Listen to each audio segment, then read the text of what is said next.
നമ്മുടെ exam date, shift, city അതൊക്കെ നമുക്ക് എങ്ങനെ അറിയാം? അത് മുന്നേ ആയിരിക്കും നമുക്ക് നമ്മുടെ പ്രൊഫൈലിൽ ഹോൾ ടിക്കറ്റ് അവൈലബിൾ ആയിരിക്കും. നമ്മുടെ ആധാർ എന്ന് പറയുന്നത് ആധാർ അൺലോക്ഡ് പൊസിഷനിലായിരിക്കണം. Actually welcome to Ejus academy. Ejus അക്കാഡമിയുടെ പുതിയൊരു വീഡിയോയിലേക്ക് ഏവർക്കും സ്വാഗതം. ഇന്ന് ആക്ച്വലി ഒരു ഇൻഫർമേഷൻ ഷെയർ ചെയ്യാനാണ് ഞാൻ നിങ്ങളുടെ മുന്നിൽ വന്നിരിക്കുന്നത്.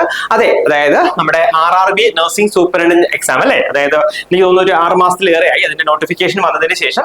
സോ അതിന്റെ പ്രിപ്പറേഷൻസ് ഒക്കെ എനിക്കറിയാം, എല്ലാവരും വളരെ നല്ല രീതിയിൽ തന്നെ അതിനുവേണ്ടി പ്രിപ്പയർ ചെയ്യുന്നുണ്ട്. സോ അതിന്റെ എക്സാം ഡേറ്റ് അല്ലെ, നമ്മളെല്ലാവരും കാത്തിരുന്ന നമ്മുടെ RRB നഴ്സിംഗ് സൂപ്പറിണ്ടന്റ് എന്ന പോസ്റ്റിന്റെ എക്സാം ഡേറ്റ് അനൗൺസ് ചെയ്തിരിക്കുകയാണ് അല്ലെ. സോ നമുക്ക് അതിലെ ഇമ്പോർട്ടന്റ് ആയിട്ട് ശ്രദ്ധിക്കേണ്ട കാര്യങ്ങൾ എന്തൊക്കെയാണെന്ന് നോക്കാം. സോ എക്സാം ആക്ച്വലി വരുന്നത് അത് ഒരു CBT, അതായത് കമ്പ്യൂട്ടർ ബേസ്ഡ് ടെസ്റ്റ് ആയിട്ടാണ് നമ്മുടെ RRBയുടെ നഴ്സിംഗ് സൂപ്പറിണ്ടന്റ് എക്സാം വരിക.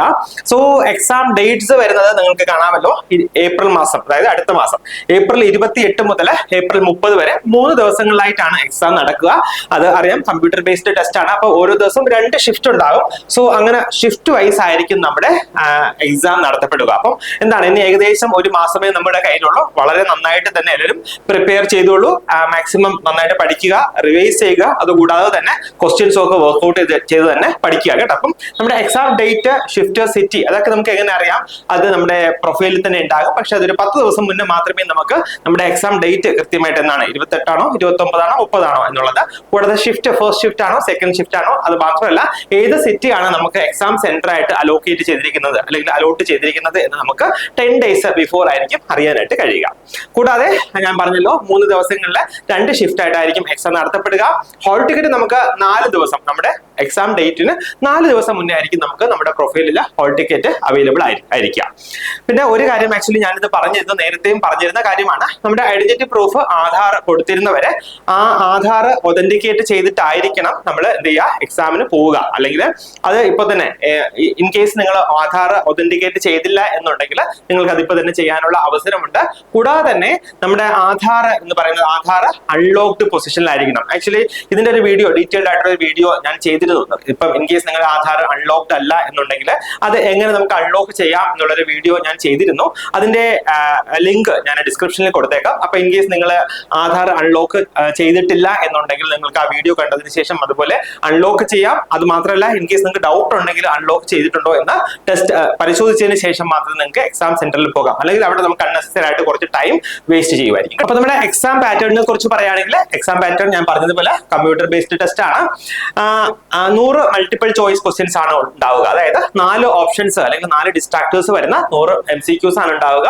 നമുക്ക് അലോട്ട് ചെയ്തിരിക്കുന്ന ടൈം എന്ന് പറയുന്നത് 90 മിനിറ്റ്സ് അല്ലെങ്കിൽ 1.5 മണിക്കൂർ സമയമാണ് അലോട്ട് ചെയ്തിരിക്കുക. ഇൻ കേസ് ഫിസിക്കലി ഹാൻഡിക്യാപ്ഡ് അല്ലെങ്കിൽ പേഴ്സൺ വിത്ത് ഡിസബിലിറ്റി ആയിട്ടുള്ള ആൾക്കാർക്ക് 120 മിനിറ്റ്സ്, അതായത് 120 മിനിറ്റ് അല്ലെങ്കിൽ 2 മണിക്കൂർ നിങ്ങൾക്ക് എക്സാം അറ്റൻഡ് ചെയ്യാനായിട്ട് ലഭിക്കും.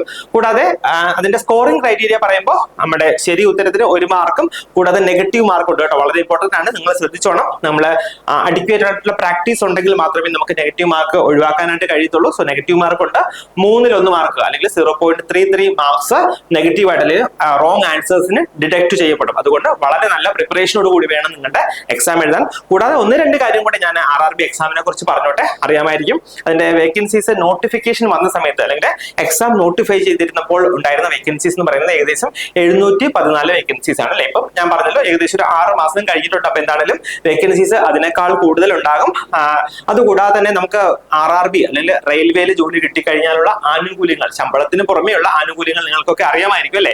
സാലറി തന്നെ ഏകദേശം ഒരു 80+ കേട്ടോ, 80,000+ നമ്മുടെ കയ്യിൽ കിട്ടും സാലറി. ഇനി അടുത്ത next 8th CPC, 8th central pay commission ഒക്കെ വരുമ്പോഴത്തേക്ക് സാലറി എന്താണെങ്കിലും 1,00,000-ന് മുകളിലേക്ക് പോകും.